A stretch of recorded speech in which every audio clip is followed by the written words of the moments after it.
Last night. Oh yeah, we did. It was fun. We had a great time. You know, just always trying to find ways to spend good quality time together. You know, and we get a lot of time this time of year, and this is a long camp because school starts a week later than it has in the past at least 2 years. So we got a long way to go, and we're already a week into camp, a little over a week into camp, but. Just had some fun. It was great. So we got off the field and had a big tailgate party last night. You know, just our facility allows us to do a lot of things. We got a big blow-up TV, so we blew it up. Kind of had like a drive-in theater, man. It was the weather was unbelievable. I don't think I've ever been to a camp like this right now. But when we move camp over to the Meadows, I'm sure the sun will come out and cooperate like we needed to. But it was great. We had. We hired a chef named Donna, and she's amazing. But they had a big, it was just a show enough cookout with chips and dip, and she made a few of us some corn dogs. But it was good time, and guys enjoyed it, and just everybody, our families. We don't get to see them a lot this time of year with camp, but all of our families here, and just being able to just sit down and hang out with the players and watch some ball, and to be able to see those guys take a lot of pride in watching their teammates, and they're over there, messing with Carlos or whatever, amongst themselves, or guys clapping for Deshaun, and everybody's excited to see Ben. So it's a lot of fun for those guys, and again, just fun to see some football. So we had a good time, and then they were able to get home. Everybody was pretty much here for all the first half, and trying to get them home, trying to do a good job with our sleep. We tried to do a smart job with how we've structured camp, just to try to make sure these guys are getting enough rest on the back end and the front end with our itinerary. So guys, and we're tracking that. So the guys are doing a pretty good job right now of getting the type of recovery that we need, so we can have the cognitive performance that we're trying to get. But good day so far, and we're going to come back tonight. This is our first double day, the new version of the double day, if you will. So we'll come back this afternoon and have some meetings. We're going to lift a little weights, trying to maintain what we've built through the summer. Have a dinner, another short meeting, and then we're going to go out. Hopefully we can go to the stadium tonight and just put them under the lights a little bit and let them get out there. But it's a walkthrough. You can't have any helmets or anything like that, but just a kind of a meeting on the field. So, and then get ready for another practice. We're actually going to practice about midday tomorrow. So just kind of changing it up a little bit on them from a timing standpoint, and then also trying to give them a little more time on the back end so they can be ready to go Saturday morning for a scrimmage. Talking about tracking sleep, what prompted you to get more into that, and what are some of the things you've learned now that you've started doing it? Well, it's just been really for the last probably 2 or 3 years, been trying to really create a culture where the guys buy into that, and it's kind of like back in the day when we hired a nutritionist. Nobody wanted to talk to the nutritionist, it was rabbit food and nobody. But now it's cool to be with the nutritionist. So we're trying to create that same culture, and with our sleeping, these guys understanding how important it is for their performance. But I just, we had a doctor come in and speak to us a couple years ago at the ACC meetings, and that was what he talked about. He said one of the biggest, we were talking about other things, but one of the biggest issues with college athletes is a lack of sleep and mental health, and it's kind of all correlated together. And, I've seen that many times. A lot of times we're having issues, you can sit down and talk to a guy who's not sleeping. And then just having to retrain some of these guys, because that's just kind of how they're wired. That even when they have a chance to sleep, they don't sleep, they're playing games. And so that's just, they're stimulated all the time. So trying to get them to buy into, because I think our guys have really done a good job of buying into the nutrition. They bought into the strength and conditioning. They bought into the mental performance with our performance stuff. All that stuff they've really bought into. But that's kind of just another piece. I want them to buy into the rest that they need, and then I got to try to do a good job of making sure that we give them that opportunity. And then we've got about 35 guys that we're doing a little test study with, and to try to give us a good little measure. And I think it's kind of like wearing the Fitbit, you know, and you're programmed to get 5,000 steps or something, and you're gonna feel good about that. And you look down, you go, oh, only got 3,500. You kind of feel like you had a bad day, right? You know, so you're a little more accountable, a little more motivated to try to meet the goal.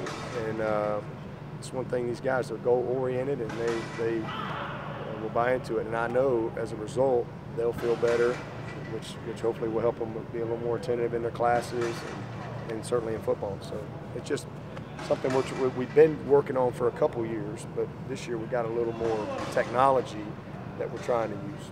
Who are some guys that really stood out to you yesterday and today, and what are you hoping to see in the scrimmage on Saturday? Well, the tight ends today, you know, as a group, this is the best day we've had as a group. I was just really proud of how they practiced and competed. We made the plays we needed to make, and you know, we've got a group of guys that all bring something to the table, and we just need them to be the best version of who they are and what they bring. And I saw that today, so that was really encouraging, because that group as a whole, we've had good days, but you know, just putting it all together, all the pieces. It was good to see that today. And then, you know, I'm pleased with our corners. If I could just pick a group, our corners. We got some guys that can play. I love how they're encouraging each other. They're all competing with enthusiasm, but we've got a chance to be pretty good there. So I'm real encouraged by what I've seen from that group, really the whole camp. I just see a lot of improvement there. But all these guys are getting better. Dorian O'Daniel's a guy to me right now that I think's just probably as good as any player we got on the team. I mean, he is a really good football player, playing at a high level, plays fast, physical, he's confident. He's really learned the scheme, and that wasn't always easy for him early, you know, but he didn't really work at it. You know, he didn't have the football work ethic to go, you know, he was just thought it was going to come easy to him. Now he does, and it's so much fun to watch him excel like he is right now. And then, you know, we got some young receivers. You know, TJ Chase, he's been a wild guy. I am so encouraged by TJ Chase. He's really becoming a craftsman at his position. Easy to notice, taking advantage of his opportunity. So we got Travion. You know, is another guy that's just a very vital guy to us. Very encouraged with DeAndre Overton. He looks right now like I hoped he would have looked last summer when he got here. He's much improved. And then T Higgins just continues to show up. So we got a lot of good things, a lot of good pieces. Again, a couple guys dinged up, and it's fun that like Mitch got dinged up before practice, goofing off when the ball hit him in the head or something, him and Hearn. But so we gave somebody an opportunity today to jump in there and get some work, kind of creating the flexibility that we want up front. And I'm enjoying watching those guys compete. How do you want to see the corners? Really good. You know, AJ is big and strong, physical. Lee Anthony got all the tools. He's got great feet.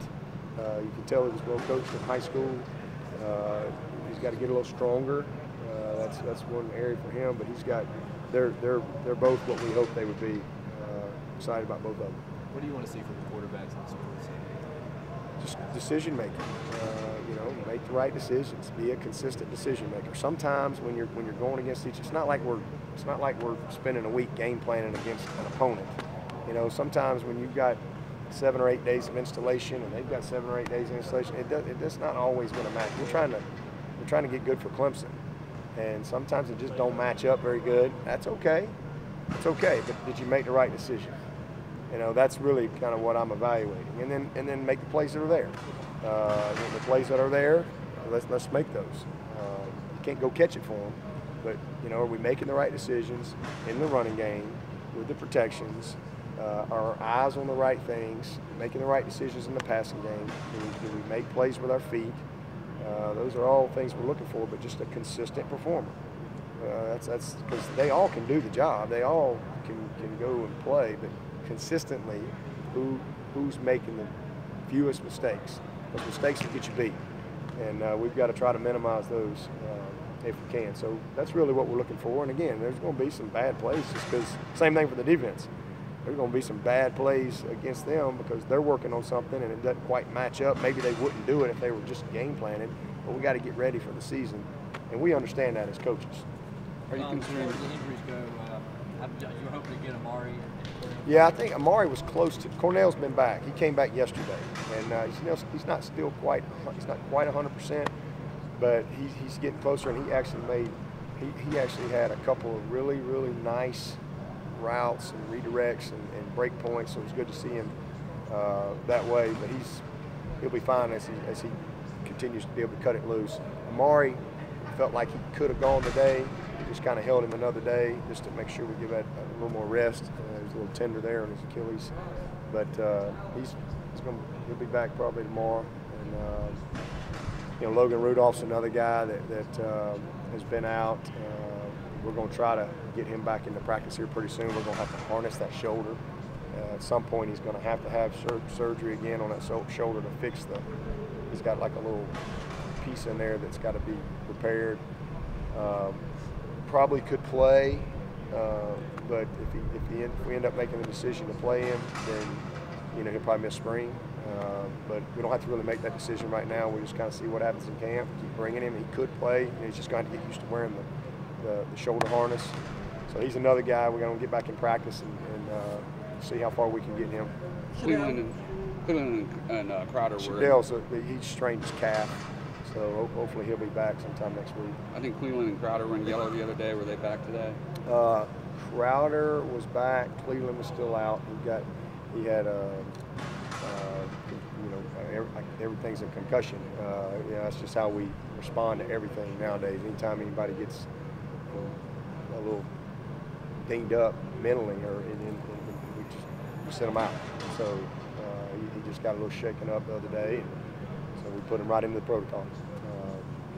Our trainers do a good job of that stuff. What does a scrimmage allow you to evaluate more so than a practice? What is a scrimmage? Yeah. Well, I mean, you're not working. You're lining up and you're playing. You're having to react. You're not coming over here and saying, okay, it's goal line, it's 1st and 3 on the goal line, or it's telling them everything, or you coming over and it's just 7-on-7. It's a scale period, or we say, okay, this is team pass, guys, and it's now you got to play the game, and you got to react. It's faster, and then we're working on our processes. The communication, the substitutions, the signaling, getting everybody off the field. You're not in a team separate period where you're sitting there saying, okay, get a little wider, do this, all right, put your eyes here. Now they got to make all those decisions. Coaches are off the field, and you kind of find out who's processing things the right way and who's not. And then you got an opportunity to kind of push them, and you get a chance to play live. We don't do a little live. We did live goal line today. That was our live period. Yesterday we did live coming out off the goal line.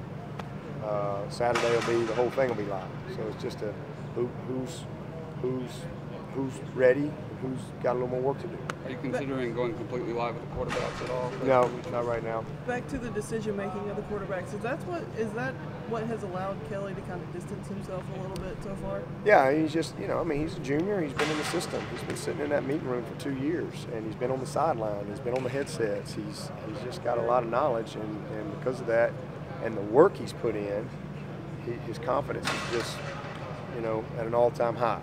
He's very confident right now. I love that, and he's doing what he needs to do. There's a lot of things that he brings to the table, and his strengths are really shining through right now because he's not making a lot of mistakes, and he's making the plays that are there.